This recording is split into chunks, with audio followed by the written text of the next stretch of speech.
Ézéchiel chapitre 29. La 10e année, le 12e jour du 10e mois, la parole de l'Éternel me fut adressée en ces mots.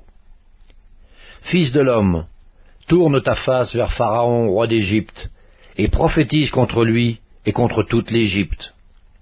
Parle, et tu diras, ainsi parle le Seigneur l'Éternel.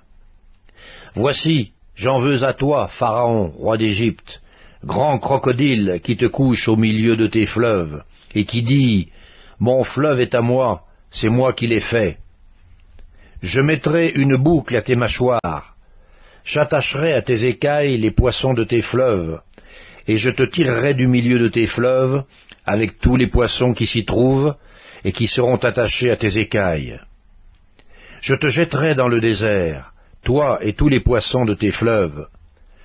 Tu tomberas sur la face des champs, tu ne seras ni relevé ni ramassé. Aux bêtes de la terre et aux oiseaux du ciel je te donnerai pour pâture. Et tous les habitants de l'Égypte sauront que je suis l'Éternel, parce qu'ils ont été un soutien de roseau pour la maison d'Israël. Lorsqu'ils t'ont pris dans la main, tu t'es rompu, et tu leur as déchiré toute l'épaule. Lorsqu'ils se sont appuyés sur toi, tu t'es brisé, et tu as rendu leurs reins immobiles. C'est pourquoi ainsi parle le Seigneur l'Éternel. Voici, je ferai venir contre toi l'épée, et j'exterminerai du milieu de toi les hommes et les bêtes. Le pays d'Égypte deviendra une solitude et un désert, et ils sauront que je suis l'Éternel, parce qu'il a dit, le fleuve est à moi, c'est moi qui l'ai fait. C'est pourquoi, voici, j'en veux à toi et à tes fleuves, et je ferai du pays d'Égypte un désert et une solitude, depuis Migdol jusqu'à Syène et aux frontières de l'Éthiopie. Nul pied d'homme n'y passera, nul pied d'animal n'y passera, et il restera 40 ans sans être habité. Je ferai du pays d'Égypte une solitude entre les pays dévastés, et ces villes seront désertes entre les villes désertes pendant 40 ans. Je répandrai les Égyptiens parmi les nations, je les disperserai en divers pays.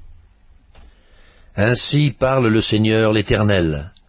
Au bout de 40 ans, je rassemblerai les Égyptiens du milieu des peuples où ils auront été dispersés. Je ramènerai les captifs de l'Égypte, je les ramènerai dans le pays de Patros, dans le pays de leur origine. Et là ils formeront un faible royaume. Ce sera le moindre des royaumes, et il ne s'élèvera plus au-dessus des nations.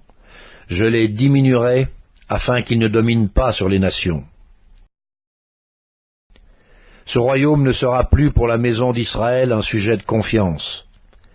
Il lui rappellera son iniquité quand elle se tournait vers eux. Et ils sauront que je suis le Seigneur, l'Éternel. La 27e année, le 1er jour du 1er mois, la parole de l'Éternel me fut adressée en ces mots. Fils de l'homme, Nabuchodonosor, roi de Babylone, a fait faire à son armée un service pénible contre Tyr.